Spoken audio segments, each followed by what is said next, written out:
नमस्कार। News point में आज मैं कादम्बरी शर्मा हूं आपके साथ। जम्मू कश्मीर में बीते 10 महीनों से जारी पीडीपी बीजेपी गठबंधन अब सबसे दबाव के दौर से गुजर रही है और अभी तक ये साफ नहीं हो सका है कि सरकार बनेगी या नहीं। इस बीच राज्यपाल ने दोनों ही पार्टियों को मंगलवार शाम तक का वक्त देते हुए नई सरकार को लेकर स्थिति स्पष्ट करने को कहा है। पीडीपी की बैठक चल रही है, लेकिन ये बैठक भी विधायक दल का नेता चुनने के लिए नहीं बल्कि पार्टी की स्थिति मजबूत करने के लिए हो रही है। ऐसे में इस पूरे गठबंधन पर मात्र 10 महीने पुराने गठबंधन का भविष्य बहुत चमकता नजर नहीं आ रहा है। जनता ने 6 साल के लिए वहां पर एक मैंडेट दिया है, उस मैंडेट की सबको रिस्पेक्ट करनी चाहिए और वो मैंडेट पे ही मेरा ख्याल है कि भारतीय जनता पार्टी भी अपनी रणनीति तैयार करेगी। जनता ने विकास के लिए वोट दिया है, विकास के लिए हम काम करेंगे। बेशक जनादेश 6 साल के लिए हो, लेकिन इस बात के भी संकेत मिलने लगे हैं कि अगर साझा एजेंडे पर भरोसा नहीं मिलता तो पीडीपी चुनाव के लिए भी तैयार है। पीडीपी ने बैठक में विधायक दल का नेता चुनने के बजाय महबूबा को राज्यपाल से बातचीत के लिए अधिकृत किया है। राज्यपाल से मिलने के लिए पार्टी ने महबूबा मुफ्ती को अधिकृत किया है। वो सरकार बनाने को लेकर पार्टी क्या सोच रही है, इस बारे में कल राज्यपाल को बताएंगी। और कश्मीर बीजेपी के लिए शुरू से ही भावनात्मक मुद्दा रहा है। पीडीपी से करार के बाद बीजेपी पर अपनी ही मूल विचारधारा से समझौते का आरोप लगा और अब वो ज्यादा झुकती हुई नहीं दिखना चाहती। ऐसे में सवाल उठता है कि क्या पीडीपी से बात नहीं बनने की हालत में बीजेपी ने नेशनल कॉन्फ्रेंस से समझौते का रास्ता भी खुला रखा है। जम्मू में हुई बीजेपी कोर ग्रुप की बैठक में राज्यपाल के निर्देश पर चर्चा के बाद पार्टी अध्यक्ष अमित शाह से बात करने के लिए 3 नेता दिल्ली आ रहे हैं। देखते हैं जो होगा ठीक होगा। क्योंकि कल आपको जाना भी है, मिलने के लिए राज्यपाल ने बुलाया भी है, तो क्या स्ट्रेटजी बन गई? नहीं, अभी इसी सिलसिला में बात होगी, यहाँ बुलाया, देखते क्या होता है। सूत्रों के मुताबिक बीजेपी ने पीडीपी के दबाव में आने से इनकार कर दिया है। पार्टी अहम मुद्दों पर पीडीपी को लिखित आश्वासन नहीं देगी। बीजेपी को पीडीपी की तरफ से कोई प्रस्ताव नहीं मिला है। बीते 10 महीने में न्यूनतम साझा कार्यक्रम से भटकाव नहीं हुआ है।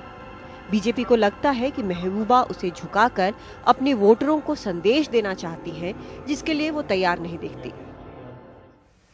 और इस पर हमने पीडीपी से खास मेहमान बुलाया था, लेकिन जैसा हमने आपको बताया कि उनकी बैठक लगातार चल रही है तो मेहमान अभी तक पहुंच नहीं पाए। लेकिन कश्मीर में हमारे सहयोगी वरिष्ठ सहयोगी उमाशंकर सिंह ने कुछ काफी वक्त तक काम किया है और उनको काफी आइडिया है कि वहां पर असल में चल क्या रहा है और इसका इतिहास क्या है। उमा, जिस तरह से अभी स्थिति बनी हुई है, जब दोनों को मिलाकर बीजेपी और पीडीपी को मिलाकर एक गठबंधन बना था, उसी वक्त से ये कयास लगने शुरू हो गए थे कि दो इतने एक्सट्रीम विचारधारा की पार्टियां हैं तो 6 साल ये गठबंधन चलने की स्थिति में नहीं है। ये पहले से लगातार कहा जाता रहा है, वो अब सच साबित होता नजर आ रहा है।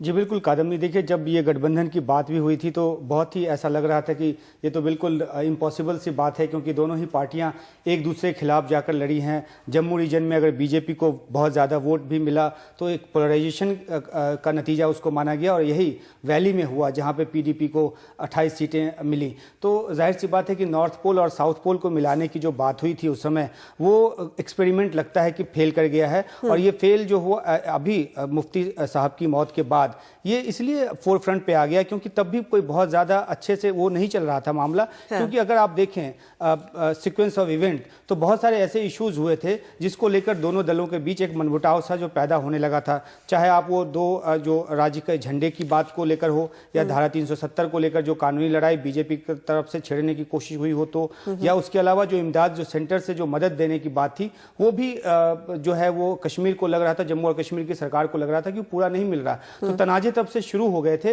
लेकिन कोई ऐसा पॉइंट नहीं मिल रहा था कि आखिरकार कहां इसको रोका जाए। और मुफ्ती मोहम्मद सईद किसी तरह उस गठबंधन धर्म को निभाते हुए आगे बढ़ रहे थे। अचानक से उनकी मौत हो जाती है। उसके बाद उनके जनाजे में, हालांकि ये बहुत अलग सी बात आपको लगेगी, लेकिन बहुत ज्यादा भीड़ नहीं जुटती। हाँ। वैली में जिस तरह से भीड़ उमड़नी चाहिए थी वो नहीं उमड़ी। और एक बहुत बड़ा पॉलिटिकल सिग्निफिकेंस है इसका महबूबा मुफ्ती के लिए कि उनको लगा कि एक ऐसी दल के साथ जाकर उन्होंने सरकार बनाया है जिसको लेकर एक लोगों में अविश्वास का माहौल है, और यही वजह है कि वहाँ लोगों की जो भीड़ है वो उस तरह से नहीं जुटी। तो एक तरह से आप समझ सकती हैं कि वो एक ऐसा पॉइंट था जहां पे सोचने को इनको मजबूर होना पड़ा, और यही वजह है कि एक लंबा वक्त लग रहा है उनको इस फैसले तक पहुंचने के लिए कि आगे गठबंधन को हम आगे ये बहुत इंपॉर्टेंट पॉइंट आपने बताया उमा कि जनाजे में जो भीड़ नहीं आई थी उसका सिग्निफिकेंस क्या है, इस पर हम वापस आएंगे। लेकिन एक चीज जो यहाँ पर जो बैठक हुई थी उसके बाद इन्होंने कहा कि जो शॉक एब्जॉर्ब करते थे, जिस तरह से गठबंधन चल रहा था, जो शॉक एब्जॉर्ब करते थे मुफ्ती मोहम्मद सईद, वो अब शायद संभव ना हो, ऐसा महबूबा मुफ्ती को लगता है। तो यहाँ पर जो स्टेचर एक नेता का होना चाहिए, शायद महबूबा अपने आप को उस स्टेचर से कहीं छोटा पड़ता काफी देख रही हूँ, और उनको लग रहा है कि अगर उस हिसाब से उन्होंने अपने हिसाब से अगर उसको आगे बढ़ाने की कोशिश की, बीजेपी के साथ मिलकर सरकार को आगे बढ़ाने की कोशिश की, तो शायद पार्टी का वजूद ही खतरे में आ जाए। जी बिल्कुल, देखिए वो ज़माने की बात है जब मैं कश्मीर में हुआ करता था, और हमने ये देखा है कि पीडीपी को किस तरह से महबूबा मुफ्ती ने अपने दम के बूते पे जिंदा किया वहाँ पे पार्टी को। लेकिन इस बात में कोई शक नहीं कि जो मुफ्ती मोहम्मद सईद थे उनका अपना एक स्टेचर है रहा, और वो एक अपने अलग कद के नेता थे, और ये उन्होंने ही फैसला किया था कि किस तरह से बीजेपी के साथ जाया जाए। लेकिन बहुत ही ज़्यादा ग्राउंड से जुड़ी हुई नेता महबूबा मुफ्ती हैं, और उनको पता है कि वर्कर्स के बीच अभी क्या बात चल रही होगी, या जो आम आवाम है वो किस तरह से सोच रही है। और यही वजह है कि इतना लंबा वक्त वो ले रही हैं, क्योंकि अगर उनको लगता है कि सत्ता में, जैसा कि उन्होंने कल की मीटिंग में जो कुछ भी कहा उससे साफ जाहिर होता है कि उनको पता है कि अनपॉपुलर अलायंस था, यानी इसको कंटिन्यू करते हैं तो कहीं ना कहीं ग्राउंड पे एनसी जो है, नेशनल कॉन्फ्रेंस जो है, वो गेन करेगी पार्टी के तौर पे, और आगे आने वाले समय में पीडीपी के लिए बहुत मुश्किल हो सकती है। तो एक बहुत बड़ा कैलकुलेशन ये है जिसकी वजह से पीडीपी चाहती है कि या तो उनकी नाक भी ऊंची रहे, सत्ता में वो रहें और अपनी शर्तों के साथ रहें, जबकि बीजेपी ज़्यादा ग्राउंड नहीं देना चाहती, क्योंकि उनके लिए जो जम्मू रीजन में जो है उनके लिए नुकसान का सौदा साबित होगा। तो ये कहीं ना कहीं कैच 22 सिचुएशन एक पैदा हो गया है, जिसमें क्या इसकी वजह एक ये भी है, अगर महबूबा मुफ्ती और मुफ्ती मोहम्मद सईद के कंपैरिजन में हम बात करें, कि महबूबा मुफ्ती का कहीं ना कहीं सॉफ्ट एक्सट्रीमिज्म वाला भी हिसाब किताब है। ये भी माना जाता था कि वो मिलिटेंट्स जो हैं मारे गए हैं, उनके घरों में जाकर भी मातमपुरसी भी करती थी, इस तरह का भी एक इमेज रहा है उनका। जी बिल्कुल, देखिए जब पीडीपी की सरकार आई थी सन 2004 में, तो हीलिंग टच पॉलिसी लेकर जो मुफ्ती साहब आए थे, उस टाइम में, उस दौर में बहुत ज़्यादा तशद्दुद की बात होती थी कि वहाँ पे जो भारतीय फौज है या भारत जो भी सुरक्षा एजेंसी है उनका अत्याचार हो रहा है वहाँ पे। तो लेकिन जब ये सरकार आई थी, सिविल गवर्नमेंट आई थी उस टाइम पे, तो उन्होंने हीलिंग टच पॉलिसी अपनाई और लोगों को बहुत ज़्यादा जो है उस समय एक राहत सी महसूस हुई थी, और उसके पीछे कहीं ना कहीं महबूबा मुफ्ती का बड़ा हाथ माना जाता है। तो बहुत बड़ा एक सॉफ्ट कॉर्नर महबूबा मुफ्ती लेकर है वहाँ की आवाम में, जिस तरह से उन्होंने अपने चाहे वो पॉलिटिकल आप वहाँ कैंपेन चलाने की बात हो या जाकर ज़मीन पे लड़ने की बात हो, तो महबूबा मुफ्ती ने वो सब कुछ किया, जिसमें आपने जो कहा कि वो जाके, क्योंकि वहाँ ये माना जाता है कि बहुत सारे ऐसे मामले होते हैं जिसमें मिलिटेंट नहीं बल्कि आम लोगों को निशाना बनाया जाता है, उनको सताया जाता है। तो ऐसे लोगों के साथ, ऐसे परिवारों के साथ जाकर वो खड़ी हुई, और इसलिए आप उसको एक्सट्रीमिज्म का नाम दे सकती हैं, नहीं भी दे सकती हैं, वो एक अलग मसला है। लेकिन एक बात जरूर है कि लोगों के साथ जाकर महबूबा वहां पे खड़ी हुई, और अपनी पार्टी की जड़ों को वो थी जिन्होंने बहुत हद तक मजबूत किया वहां पर। तो जाहिर सी बात है कि अब उनके हाथ में जब कमान आई है तो उनको सोचना पड़ रहा है कि आखिरकार किस तरह से इस बात को लेकर आगे जाएं कि पार्टी को आने वाले समय में नुकसान ना हो। शायद यही वजह है कि जो आपने बात की कि जनाजे में भीड़ जिस तरह की उम्मीद थी वो नहीं आई, तो शायद उनको ये लग रहा है कि जो एक जड़ है उनकी पार्टी की, जो एक बेस है, वो कहीं ना कहीं बीजेपी से अलायंस के साथ कमजोर पड़ गया है, और उसको वो उस तरह से नहीं संभाल पाएंगी जैसे कि शायद मुफ्ती मोहम्मद खुद संभालते। जाहिर सी बात है, देखिए ना, बीजेपी ने कितना एड़ी चोटी का जोर लगाया था वैली में कुछ सीट निकालने के लिए, किस तरह से उन्होंने ये पार्टी थी जम्मू कश्मीर पीपुल्स कॉन्फ्रेंस, उनको भी वहाँ पे सीटें दी थी कि किसी तरह वहाँ पे खाता खुले, और जो गांदरबल, माफ़ कीजिएगा, जो एक श्रीनगर में एक सीट थी जिसपे कश्मीरी पंडितों का बहुत ज़्यादा था कि उनका वोट है, और वहाँ से वो कम बीजेपी वो सीट निकाल पाए। तो तमाम कोशिशों के बावजूद बीजेपी का वहां खाता नहीं खुला। तो किस तरह की कांटे की लड़ाई जो है वो इस चुनाव में देखने को मिली थी, और उसके बाद किस तरह से दोनों, जो मैंने कहा कि नॉर्थ पोल और साउथ पोल को साथ लाने की कोशिश जो है वो हुई।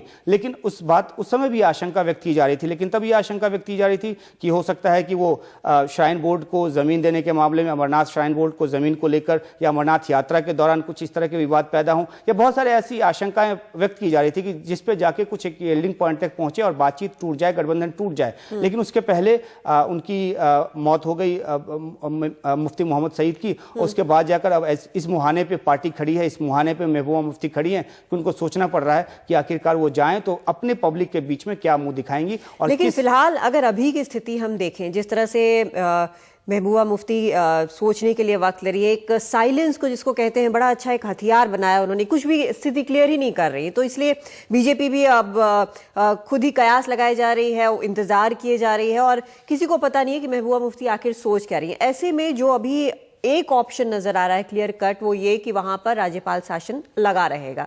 लेकिन ऐसे हालात में ना तो बीजेपी को इलेक्शन सूट करता है, ना पीडीपी को सूट करता है। अगर सूट करता है तो शायद एनसी या कांग्रेस को करता होगा। नहीं, एनसी और कांग्रेस को तो सूट करता है, लेकिन दूसरी बड़ी बात यह है कि क्या एनसी वो गलती करेगी बीजेपी के साथ जाने की, क्योंकि लगातार अगर आपने उमर अब्दुल्ला के बयानात सुने हैं या उनके ट्वीट्स देखे हैं तो वो लगातार इस बात को लेकर जोर डाल रहे हैं, और फारूक अब्दुल्ला भी जोर डाल रहे हैं कि ये लोग सरकार आखिर बना क्यों नहीं रहे हैं, ये महबूबा मुफ्ती जो मुख्यमंत्री हैं वो क्यों नहीं बन रही हैं। तो जाहिर सी बात है कि एनसी को भी ये चाहिए कि पीडीपी कुछ समय तक और ये गलती करे, कुछ समय तक और ये मैसेज लोगों तक जाए कि आखिरकार किस तरह की बड़ी गलती पीडीपी ने की है बीजेपी के साथ सरकार बना के। तो क्योंकि 10 महीने ही अभी हुए हैं, किसी को इलेक्शन अभी सूट ना करता हो कांग्रेस को छोड़ के, क्योंकि उनकी सिर्फ 12 सीट है वहां पर, तो हो सकता है कि कांग्रेस को लगता हो कि अभी इलेक्शन हो तो शायद उनको कोई फायदा हो, लेकिन अभी कोई भी पार्टी श्योर नहीं हुई कि इतनी जल्दी अगर इलेक्शन हो जाए तो किसको फायदा होगा। नुकसान की जहां तक बात है तो इसके बारे में पीडीपी को सोचना पड़ेगा कि वैली में जो 28 सीटें उनको मिली है, कहीं 2-4 भी अगर कम हो गई तो क्या होगा। बीजेपी अपने ऑप्टिमम लेवल तक जम्मू रीजन में पहुंच गई 25 सीट जीतकर, उनको भी ये डर सता सकता है कि भाई अभी इलेक्शन हुआ तो 2-4 सीटें कम हो गई तो क्या होगा। तो कहने का मतलब कि हर कोई अभी कॉन्फिडेंट नहीं है कि इलेक्शन सही रहा है या नहीं है, लेकिन जिस तरह से अभी सिनेरियो बन रहा है, हालांकि नेशनल कॉन्फ्रेंस से भी एक बार पूछ लेते हैं उमा कि क्या सोचते हैं। तनवीर सादिक है नेशनल कॉन्फ्रेंस के हमारे साथ। सादिक साहब, फिलहाल जो स्थिति बनी हुई है, ऐसे में क्या आप लोग इलेक्शन चाहेंगे, एक बार फिर से जनता के पास जाना चाहेंगे? देखिए, 11 महीने पहले एक इलेक्शन हुआ जिसमें हमें अपोजिशन में मैंडेट हमारा अपोजिशन का था, और जो मैंडेट मिला वो बीजेपी और पीडीपी को मिला। 2-2.5 महीने उनने लगाए पूरा उनके साथ डिस्कशन करने। उसके बाद उन्होंने एक डॉक्यूमेंट निकाला जिसको उन्होंने कहा एजेंडा ऑफ अलायंस है। 2.5 महीने के बाद हुकूमत बनाई, उसके बाद जितने भी वादे थे वो पूरे हुए नहीं। अब मुफ्ती साहब गुजर गए, उसके बाद जो ये इशू, ये अनसर्टेनिटी हुई, आज महबूबा जी बाहर आती है और कहती है कि मैं उस एजेंडा ऑफ अलायंस को पूरा पहले इम्प्लीमेंट कराऊंगी, तो फिर 10 महीने क्या था। मतलब हमारा ये मकसद है कि अगर आप वीक है, अगर आप लीडरशिप नहीं संभाल पा रहे हैं तो तब इस्तीफा दे दीजिए, लोगों को डिसाइड करने दीजिए कि उनके पास क्या ऑल्टरनेटिव है। जबकि आपको पता है एक सेंसिटिव स्टेट है, एक बॉर्डर स्टेट है, आप इस स्टेट को खाली गवर्नर रूल के अंडर नहीं रख सकते हैं। You have to understand that. ये आप ऐसे नहीं रख सकते, जब इसमें एक इलेक्टेड गवर्नमेंट होनी चाहिए, क्योंकि यहाँ के मसाइल एक नॉर्मल मसाइल नहीं है, यहाँ के मसाइल बहुत होते हैं अक्रॉस द कंट्री। वो एक अलग स्टेट है, बट जम्मू एंड कश्मीर की जब आप बात करेंगे, सारी बातें जो आप कह रहे हैं वो समझ में आ रही है, लेकिन क्या एक और ऑप्शन आप भी देने को तैयार हैं कि बीजेपी के साथ आप भी बातचीत कर सकते हैं? क्या ऑप्शन आपके लिए खुला है? हमारे को तो मैंडेट ही नहीं है गवर्नमेंट फॉर्म करने की, और हमने पहले ही दिन बोला है कि हम गवर्नमेंट ना तो फॉर्म करना चाहते हो, ना हमारे पास मैंडेट है। हम ये समझते हैं कि अगर आप लोगों के पास नहीं है तो इलेक्शन डिक्लेयर करिए, लोगों तक पहुंचाएंगे बात, लोग फैसला करें। आपको लगता है कि अगर अभी इलेक्शन डिक्लेयर होते तो आपको इससे कोई भी फायदा होगा? देखिए, फायदा नुकसान नहीं की बात अभी नहीं है। हमारा ये मेन एम है कि लोगों तक कुछ राहत पहुंचे और एक स्टेबल गवर्नमेंट आ जाए इधर, और वो तभी होगी जब एक री इलेक्शन होगा। जी, ठीक है, बहुत शुक्रिया आपका तनवीर सादिक साहब इस पूरी बातचीत के लिए। तो स्टेबल गवर्नमेंट की यहाँ पर नेशनल कॉन्फ्रेंस बात कर रही है, लेकिन उमा जो हिसाब अभी लग रहा है वो यही लग रहा है कि कल तक जब शाम तक स्थिति क्लियर होगी, दोनों जाकर बताएंगे, चाहे वो बीजेपी हो और पीडीपी हो, दोनों को गवर्नर ने बुलाया है, बातचीत के लिए बुलाया है और अपना स्टैंड क्लियर करने के लिए बुलाया है। ऐसे में दिल्ली में या फिर जम्मू कश्मीर में बीजेपी में बड़ी जिसको कहते हैं कि खलबली थोड़ी मची हुई है, क्योंकि एक जैसा हमने भी बताया कि एक जिसको कहते हैं कि इमोशनल मुद्दा, एक नाक का सवाल टाइप का बनाया हुआ था बीजेपी ने। जी बिल्कुल, और ये भी बीजेपी को जवाब देना पड़ेगा कि आखिरकार जो उन्होंने इतने गाजे बाजे के साथ वहाँ पे सरकार बनाने का और पहली बार सरकार बनाने का जो एक उन्होंने सपना देखा तो वो पूरा तो कर लिया, लेकिन उससे हासिल क्या हुआ? क्योंकि अगर देखें तो बीजेपी भी जिस तरह से चाहती थी उस तरह से पीडीपी सरकार जो है वो उनके उम्मीदों के मुताबिक नहीं चल रही थी। कहीं ना कहीं खटपट जो है पहले से शुरू हो गई थी। अब जो है देखना है कि उसका समापन किस तरह से होता है। आपके कहने का मतलब खटपट जो शुरू हो गई थी, क्योंकि इतनी सारी चीजें मैं देख रही थी, कॉमन मिनिमम प्रोग्राम है, स्मार्ट सिटीज की बात हुई थी, उसमें था कि कम से कम स्मार्ट सिटीज में आना चाहिए, जम्मू कश्मीर के कम से कम 1 या 2 उसमें सिटीज आने चाहिए, लेकिन उसमें एक का भी नाम नहीं है स्मार्ट सिटी की लिस्ट में। ये सब बाद में उठी हुई बातें हैं। स्मार्ट सिटीज तो जब AFSPA की बात हुई वो भी नहीं है, जो हाइडल पावर प्रोजेक्ट की बात हुई वापस करने की वो भी नहीं है, फिर जो 80,000 करोड़ का रिहैबिलिटेशन पैकेज है उसमें से भी बहुत कम पहुंचा है। ये सारी चीजें धीरे धीरे पाइलअप हो रही, तो शायद ये मुफ्ती साहब के गुजर जाने के बाद शायद ये बहुत जल्दी, जिसको कहते हैं कम टू हेड, मतलब बहुत जल्दी ये सामने आ गया, ये खटपट बहुत जल्दी सामने आ गया, लेकिन आता किसी भी तरह ये आता किसी भी तरह, लेकिन अभी एक मौका मिल गया। और क्योंकि अब लीडरशिप चेंज की बात है, अब महबूबा मुफ्ती को